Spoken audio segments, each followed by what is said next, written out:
Hello everyone. सो इस video में 3-4 important hirings है जिसके बारे में हम डिस्कस करेंगे। थोड़ा सा आपको एक समरी दे देता हूँ। तो सबसे पहले तो जो बेन वाली कंपनी थी, अगर आपको याद हो, मैंने आपको बताया हुआ है कि फर्स्ट टाइम ऐसा हुआ है कि बेन कंपनी ऑफ कैंपस में हायर कर रही है। सो आज एक बच्चे को इंटरव्यू शेड्यूल का मेल रिसीव हुआ है यहाँ पर बेन कंपनी की तरफ से। ठीक है, तो हम उसके बारे में डिस्कस करने वाले हैं। बेन कंपनी की तरफ से इससे पहले भी इंटरव्यू शेड्यूल के मेल आ चुके हैं और ये हायरिंग स्टिल ओपन रखी गई है। अब यहाँ पर जो क्राइटेरिया वो ये है कि जो शॉर्ट लिस्टिंग है वो कंपनी की तरफ से बहुत ज़्यादा स्ट्रिक्ट की जा रही है। काफ़ी कम बच्चे हैं जिनको ये वाले मेल्स रिसीव हो रहे हैं। ठीक है, बहुत स्ट्रिक्ट शॉर्टलिस्टिंग है। तो उसके बारे में डिस्कस करेंगे। बाकी एक जो बड़ा अनाउंसमेंट हुआ है वो यहाँ पर हुआ है प्रोपेल की तरफ से। अब अगर याद हो तो प्रोपेल का असेसमेंट आज से लगभग 3-4 महीने पहले भी काफ़ी सारे बच्चों ने दिया था और शायद मैंने पोस्ट भी डाली थी, मुझे याद नहीं है, शायद मैंने पोस्ट डाली थी जिसमें हमारे ग्रुप से 2-3 बच्चों का सिलेक्शन हुआ था, सिलेक्शन हो गया था, फाइनल सिलेक्शन हो गया था प्रोपेल में। तो देखो, प्रोपेल में जब आप अप्लाई करोगे, एक शॉर्टलिस्टिंग होती है, एप्टीट्यूड राउंड होता है, प्रोग्रामिंग राउंड होता है, फिर उसके बाद इंटरव्यूज़ होते हैं और उसके बाद यहाँ पर आपको ऑफर लेटर इशू की जाते हैं। सो प्रोपेल की तरफ से नई हायरिंग आफ्टर 4 से 5 महीने यहाँ पर पोस्ट कर दी गई है जिसमें आप लोग अप्लाई कर सकते हो। ये एक बहुत बड़ा अपडेट होने वाला है। सो आई वुड सजेस्ट कि आप जो भी इस वीडियो को देख रहे हैं प्रोपेल में आप जरूर अप्लाई करें। तीसरी हम बात करेंगे विप्रो के बारे में। तो विप्रो ने भी यहाँ पर अपनी नई हायरिंग अपॉर्चुनिटी पोस्ट करी है ट्रेनी जॉब रोल के लिए और ये ऑफिशियल रिक्रूटर की तरफ से पोस्ट करी गई है, नोएडा जॉब लोकेशन होने वाली है। सो इसके बारे में भी हम डिस्कस करेंगे। सो स्टार्ट करते हैं वीडियो को और सारी की सारी डिटेल्स को एक बार देख लेते हैं। सो बात करते हैं यहाँ पर प्रोपेल की। तो प्रोपेल हायर कर रही है यहाँ पर फ्रेशर क्वालिटी इंजीनियर के लिए। अगर आप पोस्टिंग डेट देखोगे तो पोस्टिंग डेट है यहाँ पर 6 मई, जो कि आज की डेट है। सो बिल्कुल रीसेंट अपॉर्चुनिटी आज ही पोस्ट करी गई है। जॉब लोकेशन आपकी चेन्नई रहने वाली है। You can click on this I am interested button and you can apply. ठीक है, not talking about this basic requirements you can read here. ये जो पोजीशन है फ्रेशर क्वालिटी इंजीनियर की रहेगी। अगर इसकी प्रोसेस के हम बारे में बात करें, so 0 to 2 years of experience लिखा है। Excellent communication skills, strong logical reasoning वगैरह स्किल्स की रिक्वायरमेंट मांगी है।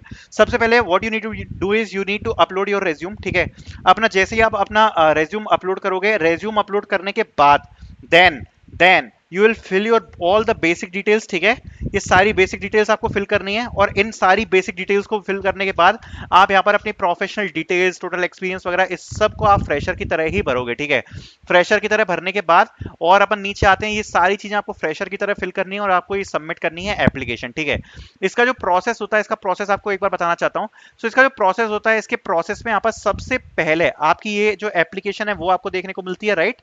एप्लीकेशन सबमिट करने के बाद, जैसे ही आपकी एप्लीकेशन सबमिट हुई, उसके बाद यहां पर आपको एक एप्टीट्यूड टेस्ट रिसीव होता है। ठीक है, एप्टीट्यूड टेस्ट अगर आपको शॉर्टलिस्ट किया जाता है, ये यहां पर कंडीशन है, अगर आपको शॉर्टलिस्ट किया जाता है तो, और अगर आपकी शॉर्टलिस्टिंग करी गई, आपको एप्टीट्यूड टेस्ट रिसीव होगा। उसके बाद you will get a code challenge. Code challenge is nothing but your programming challenge. ठीक है, सो आपको ये प्रोग्रामिंग चैलेंज रिसीव होगा एंड उसके बाद यू विल गेट इंटरव्यूज। ठीक है, फाइनल इंटरव्यूज। सो ये इसकी पूरी प्रोसेस रहती है। सो आई होप आपको समझ में आई होगी। सो प्रोपेल बहुत इंपॉर्टेंट हायरिंग है, उसमें जरूर अप्लाई कर देना। आज आपको बताना चाहता हूं कि इसके तरफ से भी एक इंटरव्यू शेड्यूल हुआ है। So associate engineer TSD software quality assurance, ये पोजीशन होने वाली है बेन की तरफ से और ये बहुत इंपॉर्टेंट है। ऑफ कैंपस में फर्स्ट टाइम हायर कर रही है बेन कंपनी।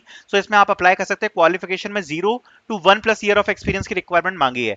बाकी इंपॉर्टेंट तो काफी ज्यादा है ये opportunity, because first time hire कर रही है ऑफ कैंपस में। So you can try to apply. Good understanding of basic testing concepts and other things की रिक्वायरमेंट यहाँ पे लिखी हुई है और धीरे धीरे करके यहाँ पर इंटरव्यू शेड्यूल हो रहे हैं इसकी तरफ से। ठीक है, डायरेक्ट इंटरव्यूज आ रहे हैं, असेसमेंट नहीं आ रहे हैं। अब आगे बात करते हैं विप्रो की। तो विप्रो की तरफ से बिल्कुल एक नई हायरिंग पोस्ट करी गई है। So Wipro is hiring for trainee role at Noida job location and इसके बारे में अगर बात करें तो एसडीएलसी, एसक्यूएल क्वेरीज, डेटाबेस, इन सब की रिक्वायरमेंट इन लोगों ने मांगी है। बाकी आप पढ़ सकते हो BTech only 2023 pass out can apply for this. ठीक है, 12 मंथ्स ऑफ सर्विस एग्रीमेंट की रिक्वायरमेंट रखी है। शिफ्ट टाइमिंग यहाँ पर 9:30 to 9 PM Noida job location होगी। सो इसमें भी आप लोग अप्लाई कर सकते हैं। एक इंपॉर्टेंट और एक अच्छी हायरिंग अपॉर्चुनिटी 2023 बैच के लिए। Then we have a hiring opportunity from EY. They are hiring for associate software engineer GDS N2. So you can try to apply in this. Basic requirements you can read here in the detail. And इसमें भी आप लोग apply कर सकते हैं। EY की तरफ से associate software engineer की पोजीशन है। Then we have a hiring opportunity from ECI.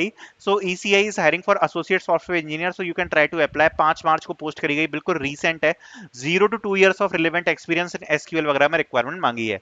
Then we have a hiring opportunity from Salesforce, hiring कर रहे हैं इंटर्नशिप के लिए। इसके लिए आपको रेफरल लेना पड़ेगा। ठीक है, और यहाँ पर working toward BTech in computer science 2026 graduating मांगा है, तो आप लोग भी इसमें ट्राई कर सकते हो, लेकिन रेफरल लेना पड़ेगा। आगे we have opportunity from Indigenous, so Indigenous is hiring for data science internship, so you can try to apply in this, ठीक है। ये भी एक अच्छी हायरिंग है, डायरेक्टली अप्लाई हो जाएगा पोर्टल से ही, बस आपको अप्लाई पे क्लिक करना है और बस यहाँ पर अपने बेसिक डिटेल्स आप भरोगे। तो इसमें 2021, 2022, 2023 बैच एलिजिबल है अप्लाई करने के लिए, सो आप लोग इसमें अप्लाई कर सकते हो, ठीक है। सो ये भी एक डायरेक्ट हायरिंग हमें देखने को मिल रही है, पोर्टल से ही डायरेक्ट अप्लाई हो जाएगा, ठीक है। So I will putting out the links the description, you can apply. Thank you so much for watching.